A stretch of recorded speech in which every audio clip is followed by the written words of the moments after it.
Assalamualaikum warahmatullahi wabarakatuh. Halo teman-teman semua, perkenalkan nama saya Fenty Nurul Hidayani. Pada kesempatan kali ini saya akan mempresentasikan tugas anatomi fisiologi manusia dengan materi pendahuluan sistem indera dan anatomi fisiologi mata dan juga telinga.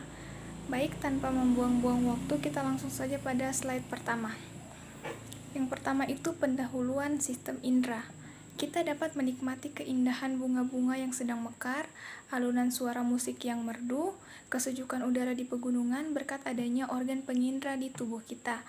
Indra merupakan organ tubuh yang peka terhadap rangsang tertentu.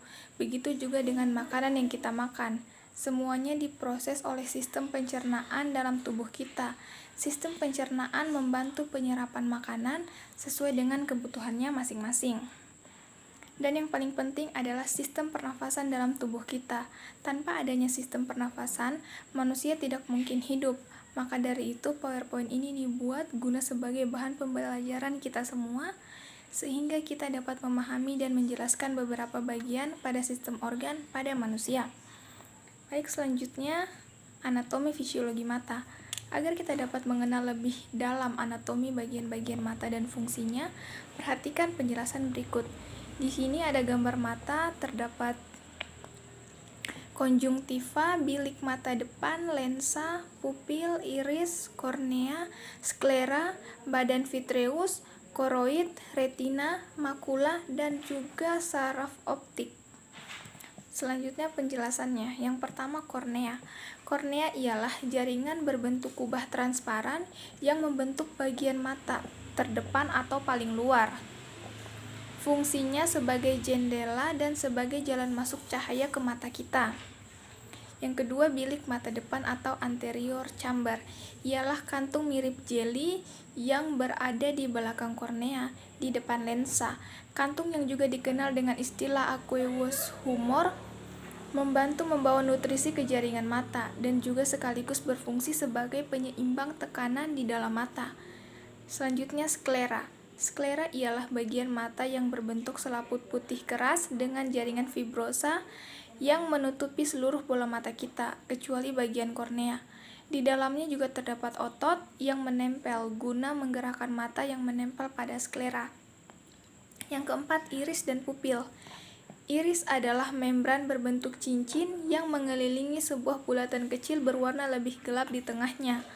Bulatan kecil di tengah itulah yang disebut dengan pupil. Pupil merupakan otot pada bagian mata yang bisa tertutup dan terbuka atau mengecil dan membesar. Iris berfungsi mengatur sejumlah cahaya yang masuk ke mata dan menyesuaikan dengan bukaan pupil. Ketika diterpa cahaya yang terang, iris akan menutup atau menyempit dan membuat pupil terbuka lebih kecil untuk membatasi jumlah cahaya yang masuk ke mata kita. Selain itu, irislah yang menentukan warna pada mata kita. Orang yang mata coklat memiliki iris yang banyak pigmennya, sementara orang dengan mata biru atau ringan memiliki iris dengan pigmen yang sedikit. Selanjutnya ada lensa. Lensa ialah bagian mata yang berupa jaringan transparan dan lentur yang terletak tepat di belakang iris dan pupil. Fungsinya adalah membantu memusatkan cahaya dan gambar. Pada retina kita, lensa ini memberikan 25-35% kekuatan fokus mata kita. Yang keenam, koroid dan konjungtiva adalah bagian mata yang berbentuk membran coklat gelap yang terdapat banyak pembuluh darah di dalamnya. Posisinya terletak di antara sklera dan retina. Koroid ini berfungsi untuk memasok darah dan nutrisi ke retina dan ke semua struktur lainnya pada bagian anatomi mata. Sedangkan konjungtiva adalah lapisan tipis jaringan yang menutupi seluruh bagian mata kita yang posisinya ada di depan, kecuali untuk kornea. Yang ketujuh ada badan vitreus, adalah zat seperti jeli yang mengisi bagian dalam bagian belakang anatomi mata. Seiring waktu, vitreus menjadi lebih encer dan bisa terlepas dari bagian belakang mata. Selanjutnya adalah retina dan saraf optik. Retina adalah sebuah jaringan yang peka terhadap cahaya. Retina ini melapisi permukaan bagian dalam anatomi mata. Sel di retina bisa mengubah cahaya masuk menjadi impuls listrik. Impuls listrik ini dibawa oleh saraf optik ke otak yang akhirnya menafsirkannya sebagai gambar atau objek yang mata kita lihat. Selanjutnya adalah makula. Ialah area sensitif kecil di tengah retina yang memberikan penglihatan sentral. Pada makula terdapat fovea. Fovea terletak di pusat makula dan fungsinya untuk memberikan penglihatan detail yang paling tajam di mata kita. Makula merupakan bagian mata dengan sel-sel fotoreseptor tingkat tinggi yang dapat mendeteksi cahaya dan mengirimkannya ke otak. Dengan kata lain, makula memiliki berbagai warna dan detail dari suatu objek dengan sangat jelas. Yang ke-10 ada kelopak mata, membantu menjaga kesehatan mata dengan melindungi kornea kita dari paparan benda-benda asing seperti infeksi, cedera, serta penyakit. Selain itu, kelopak mata juga membantu agar air mata tersebar dengan merata pada permukaan mata, terutama jika kelopak mata tertutup. Hal ini tentunya membantu melumasi mata dan mencegah kondisi mata kering. Selanjutnya kita masuk pada anatomi fisiologi telinga. Telinga manusia terdiri dari 3 bagian, yaitu telinga luar atau outer ear, telinga tengah atau middle ear, dan yang terakhir telinga bagian dalam atau inner ear. Perhatikan anatomi telinga berikut. Di sini terdapat bagian-bagiannya. Next adalah penjelasannya. Yang pertama, telinga bagian luar atau outer ear. Bagian telinga ini terbentuk dari auricula atau daun telinga dan kanal pendengaran eksternal atau liang telinga atau ear canal. Auricula terbentuk oleh tulang rawan elastis yang melekat erat pada kulit yang miring. Ini berfungsi untuk menangkap suara dan melokasikan suara. Bagian auricula membentuk cekungan yang disebut conco, dan bagian pinggirannya dinamakan helix. Liang telinga atau ear canal dibentuk oleh tulang rawan dan tulang temporal. Ukurannya sekitar 4 cm dari tragus ke membran timpani atau timpani membran, yang juga disebut sebagai gendang telinga, dan melengkung membentuk huruf S. Lengkungan tersebut berguna untuk mencegah benda asing mencapai membran timpani. Terdapat kondil mandibula di bagian depan tulang liang telinga dan sel udara mastoid di bagian ujungnya. Selanjutnya, bagian daun telinga terdiri dari helix, spiral, antihelix, fossa scaphoid, fossa segitiga, crura antihelix, antitratus, lobule, dan tragus. Ada beberapa saraf sensori di bagian telinga luar, seperti saraf aurikular, saraf oksipital, saraf auriculatemporal, dengan cabang aurikular saraf vagus atau saraf Arnold. Yang kedua adalah telinga bagian tengah atau middle ear.